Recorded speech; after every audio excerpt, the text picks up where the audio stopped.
Pensar es una actividad humana fundamental. Descartes la asoció a la propia existencia. El ser humano tiene necesidad de analizar todo aquello que le acontece a su alrededor y a menudo lo hace incluso en exceso. Mientras analizamos, mientras vemos todo lo que sucede a lo que podemos percibir a nuestro alcance, estamos produciendo una serie de mecanismos psicofisiológicos apasionantes. El mundo cognitivo, así se conoce en psicología aquello que conocemos, aquello que es propio de nuestra conciencia, nos produce una serie de reacciones y de sensaciones apasionantes. El conocimiento de cómo producimos pensamientos, de cómo elaboramos un pensamiento con otro, de cómo producimos ideas y de cómo éstas se entrecruzan para formar ideologías y para, junto con las emociones, estructurar creencias, es también un mundo apasionante.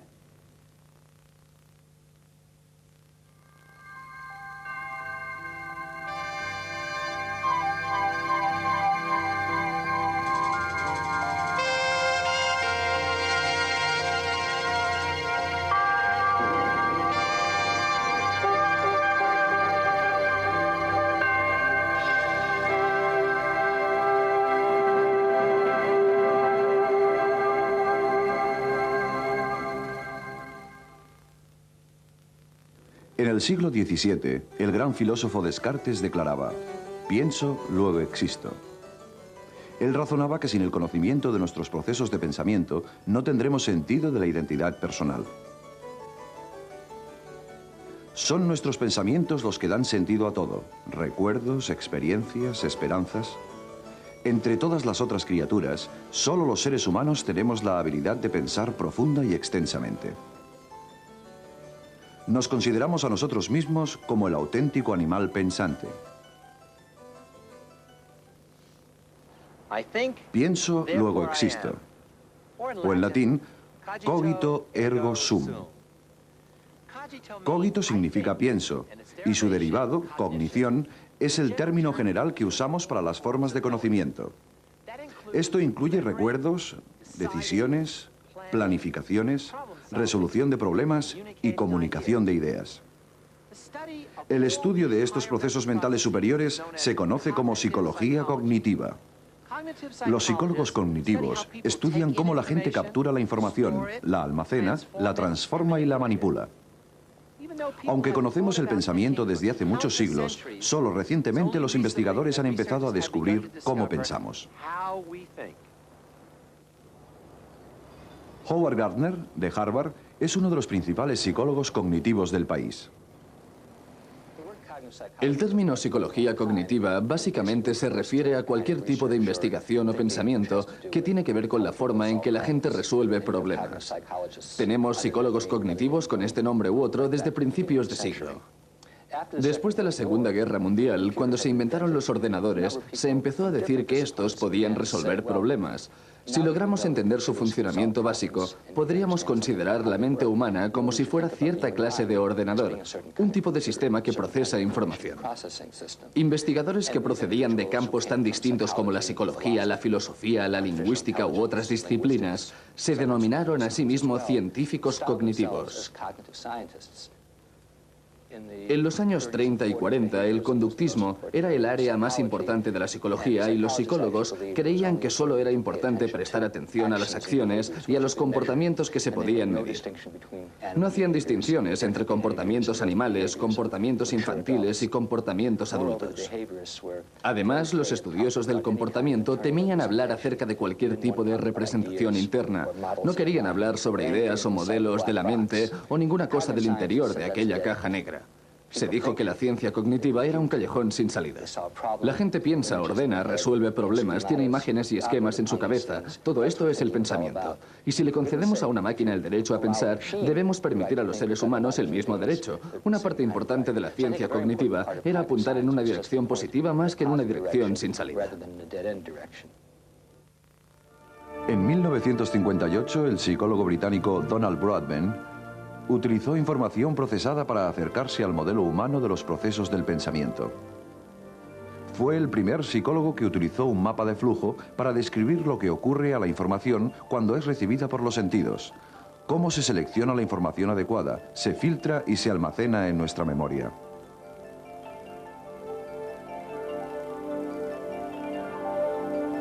Este acercamiento a la información procesada se ha mostrado muy valioso, porque analiza los procesos cognitivos como secuencias de etapas ordenadas. Estas etapas pueden trazarse como información que fluye a través del sistema mental, como si la mente fuera un ordenador.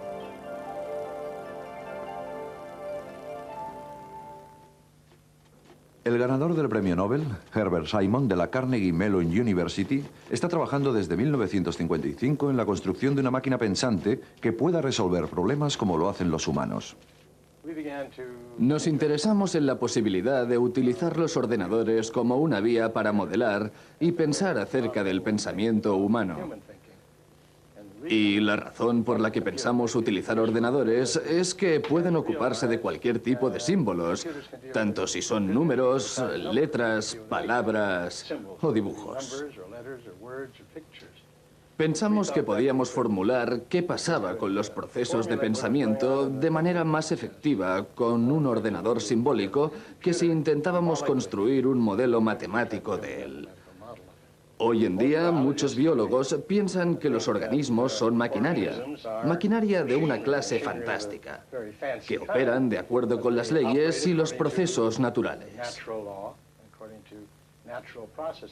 La mente es parte de esta maquinaria y realiza su trabajo haciendo cosas simples, como entrar información, leer, escribir, comparar símbolos o almacenar símbolos y recuerdos. Sabemos que los ordenadores pueden hacer exactamente igual este tipo de cosas, usando naturalmente diferentes herramientas, componentes metálicos en lugar de tejido vivo. Pero los procesos subyacentes son los mismos, y estos son los procesos que tomamos como modelo cuando simulamos el pensamiento. Al principio los ordenadores utilizaban estas tarjetas marcadas. Podríamos preguntarnos cómo podía una tarjeta marcada contener información si está hecha de papel. La información estaba en la forma de la tarjeta, concretamente en la disposición de los agujeros. Este era el modelo. Actualmente los ordenadores almacenan y tratan la información en soportes electromagnéticos. Utilizan modelos metálicos. En el cerebro humano, estos modelos son las neuronas. Podemos simular el mismo tipo de modelos en ambos casos. Usando este símil de procesamiento de información, los psicólogos cognitivos han empezado a responder preguntas fundamentales como, por ejemplo, ¿cómo nuestras experiencias se vuelven conocimiento y cómo puede este conocimiento recuperarse posteriormente para guiar nuestras acciones? Uno de los principios operativos centrales de la mente que los psicólogos cognitivos han estudiado es nuestra habilidad para formular representaciones mentales del mundo exterior, la realidad física y social que experimentamos. Estas estructuras mentales son gran parte de nosotros, aunque no seamos conscientes de ello. Los investigadores cognitivos distinguen entre diferentes aspectos de estas representaciones. Observen estas diferentes versiones de la letra A. ¿Cómo sabemos que todas ellas son As? No son idénticas. De hecho, algunas son muy distintas de las otras. Sin embargo, de alguna manera, podemos identificarlas instantáneamente. Un ordenador convencional, sin embargo, no sería capaz de reconocerlas como pertenecientes a una misma categoría. Aquí hay un ejemplo más complejo del mismo proceso mental. Intente pensar qué es lo que diferencia la línea de arriba de la de abajo. La respuesta es que la línea superior tiene letras redondeadas, mientras que la inferior tiene letras de palo recto. Y otro ejemplo. ¿Cuál es la frase que no encaja con las demás? La respuesta es brillo de estrellas, porque todas las otras son situaciones que ocurren durante el día. En todos estos ejemplos, su mente ha realizado una de sus funciones más básicas: categorizar. Tenemos que conocer qué cosas son similares y qué cosas son distintas si queremos evitar el próximo peligro y queremos alcanzar nuestro próximo placer. Las categorías que formamos en nuestra mente se llaman conceptos y son representaciones mentales de cosas relacionadas. Un concepto puede representar todos los ejemplos de un objeto físico, como un zapato, o un hecho, como andar, un organismo vivo, como una persona, un atributo, como rápido, o incluso una abstracción, como el amor. Algunos conceptos son notablemente complejos, como demuestran las pinturas simbólicas en estas cuevas, pinturas realizadas por los aborígenes de Australia. Estos son dioses que hacen relámpagos, los cuales traen la lluvia, lo que a su vez hace posible la vida. Nuestra imaginación puede construir conceptos que unen virtualmente cualquier elemento en una relación coherente.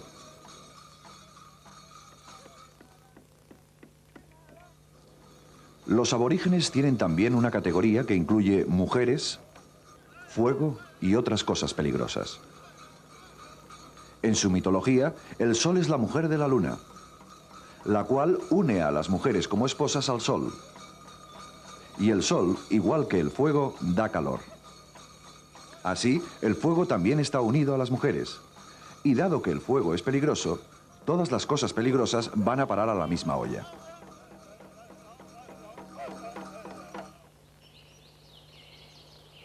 Pero, ¿cómo almacenamos un concepto en nuestra mente? ¿Tenemos una definición para pájaro, por ejemplo, encerrada en nuestro cerebro, que pueda ser leída en el momento en que la necesitamos? Hoy en día, se cree que muchos de nuestros conceptos incluyen una representación del elemento más típico de la categoría, llamado prototipo. Por ejemplo, muchos de nosotros consideramos en nuestra mente al petirrojo como el prototipo de pájaro, mientras que muy pocos piensan en el pavo como prototipo de pájaro, excepto el día de Navidad, naturalmente. También tendemos a organizar los conceptos jerárquicamente. ¿Es esta una pieza del mobiliario, una silla de despacho o solo una silla? Para la mayoría de propósitos pensamos en ella como la última, solo una silla. Este es el nivel básico en la jerarquía del concepto silla y nos da los detalles suficientes que habitualmente necesitamos. Generalmente, se cree que la mayoría de nuestros pensamientos sobre conceptos están hechos en este nivel básico. Los conceptos son una de las vías que nuestras mentes usan para categorizar las cosas. Pero, ¿qué pasa cuando la información que procesamos contiene muchos conceptos? ¿Cómo manipulamos las ideas complejas y las experiencias? Lo hacemos con los esquemas. Tomemos esta frase como ejemplo. Jim se molestó cuando se dio cuenta que había olvidado poner la mostaza en la cesta. ¿Por qué entendemos instantáneamente lo que significa? Lo entendemos porque organizamos el cuerpo de la información y expectativas alrededor del esquema cesta de picnic. De este modo, podemos deducir muchas cosas sobre la cesta sin otra información. Podemos deducir qué tiene que haber en el cesto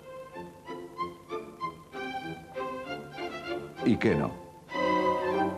Además, cuando la nueva información choca con un esquema establecido, se produce una violación de nuestras expectativas y nuestra mente reacciona instantáneamente. Compare su reacción a esta frase con esta otra. Esta violación de sus expectativas es detectada instantáneamente por su cerebro incluso antes de que sea consciente de ello. A veces no tenemos suficiente información para activar el esquema correcto. Hasta que añadimos la señal correcta.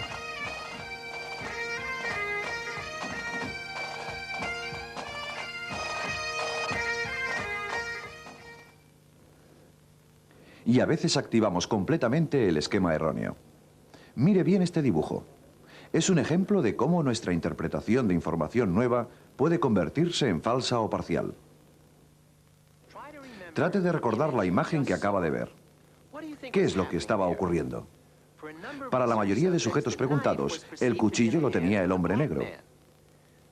Estos sujetos reconstruyeron la información del dibujo alrededor de sus propios esquemas parciales en los que los negros son siempre los agresores. De esta forma, en sus mentes, el cuchillo cambió de manos del agresor blanco al negro inocente. Veamos otro ejemplo. ¿Qué está más al norte, Seattle o Montreal?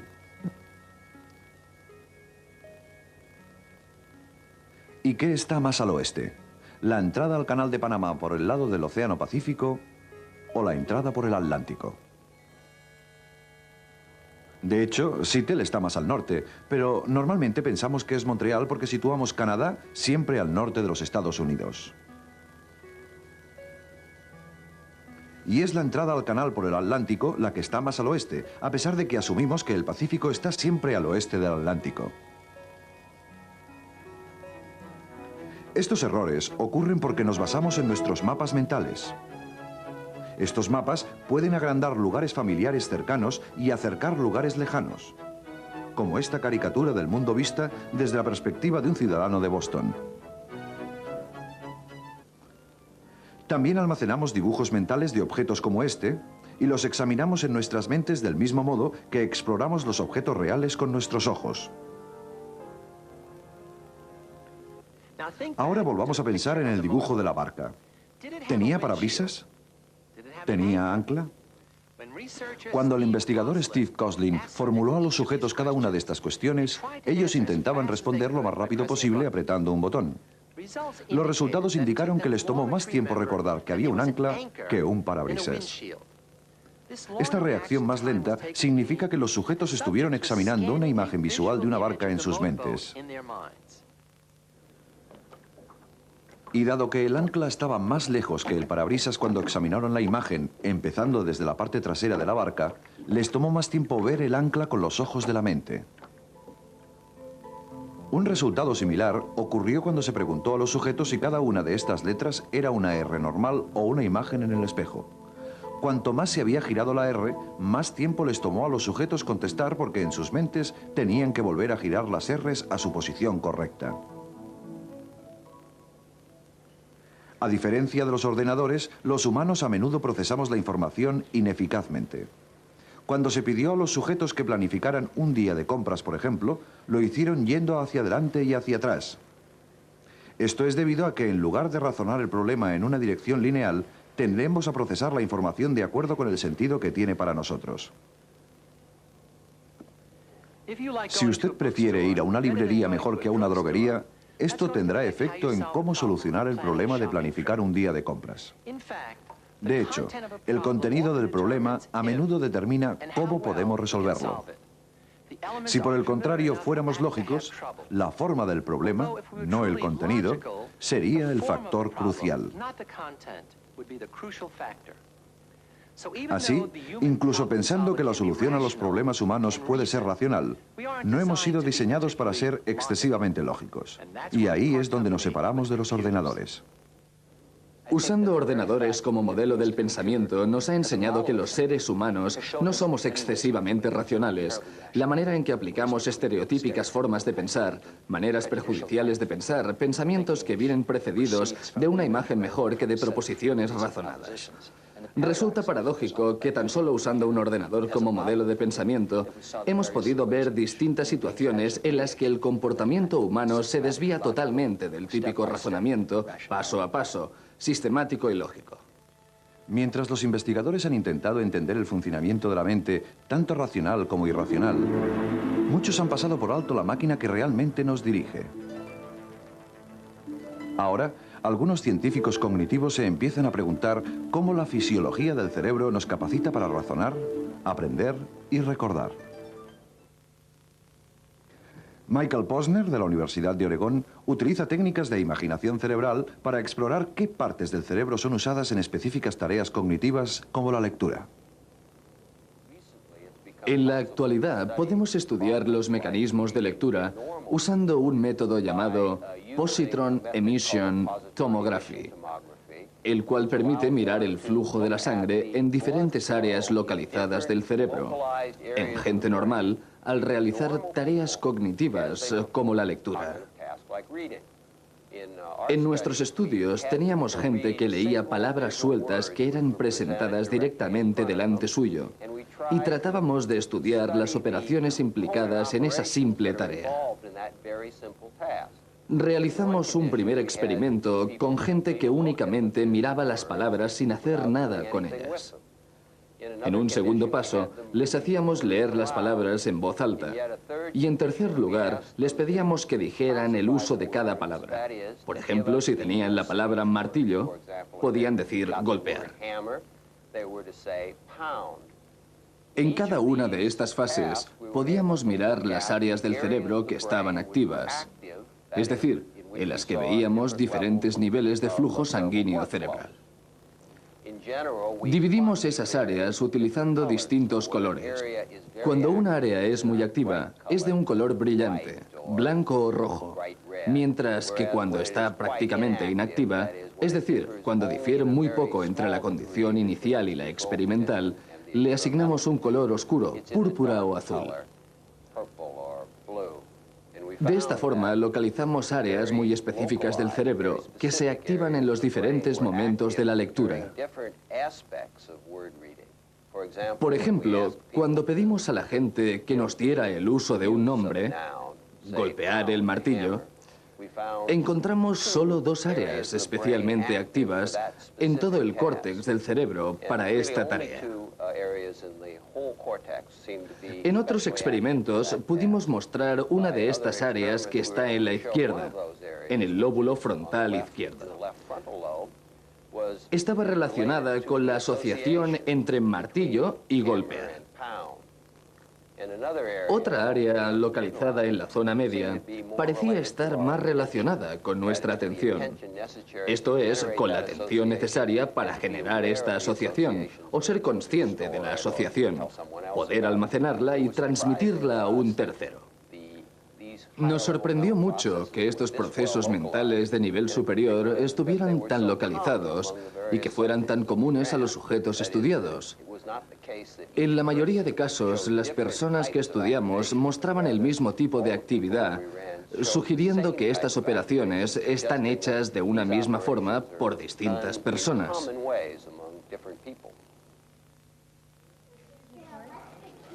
Mientras algunos científicos intentan descubrir cómo trabaja nuestra mente, otros tratan de aplicar este conocimiento en la vida cotidiana, especialmente en la educación.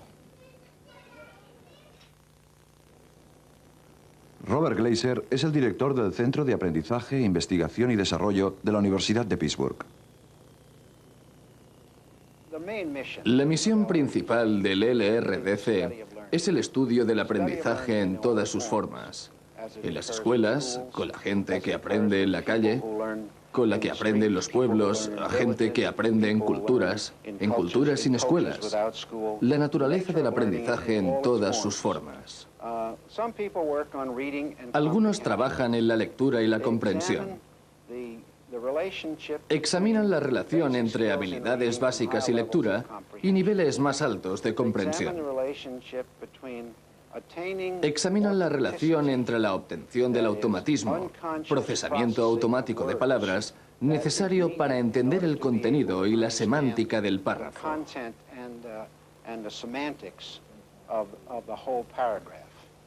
Están muy interesados en la relación entre individuos que no han desarrollado las habilidades básicas e individuos que han desarrollado altos niveles de comprensión. Por ejemplo, para aprender a jugar al tenis, se ha de dedicar mucho tiempo a desarrollar los golpes básicos. Una vez se dominan, estos golpes no necesitan más que atención consciente. Se convierten en algo relativamente inconsciente o realizado automáticamente. De esta misma forma, liberamos nuestra memoria para ser capaces de prestar atención al sentido, significado y estructura de lo que gente está oyendo o leyendo. Esta relación entre los aspectos conscientes y los aspectos inconscientes de los procesos de nivel superior es uno de los estudios que estamos realizando. Investigadores del LRDC han estado horas y horas grabando a profesores de escuelas elementales, observando de qué forma enseñan aritmética a los niños y están tratando de examinar cuál es la experiencia del profesor. ¿Cuál es el desarrollo de los profesores experimentados? ¿Qué forma de explicación dan a sus alumnos? ¿Cómo manejan sus respuestas a los alumnos?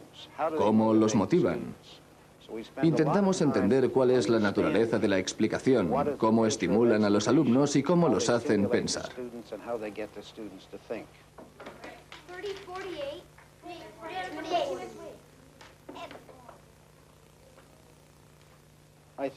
Creo que cuanto más comprendemos acerca de la mente humana, no hay duda de que incrementamos el nivel de la inteligencia humana.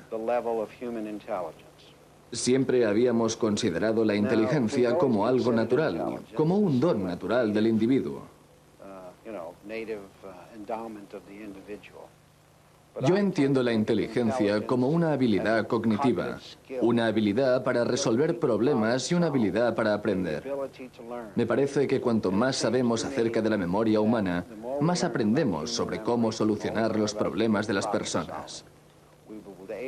Seremos capaces de incrementar la habilidad individual de aprender, aprendiendo a aprender, aprendiendo a enseñarnos y aprendiendo altos niveles de realización y otros sujetos y tipos de conocimientos técnicos que la gente tiene que adquirir en su vida cotidiana.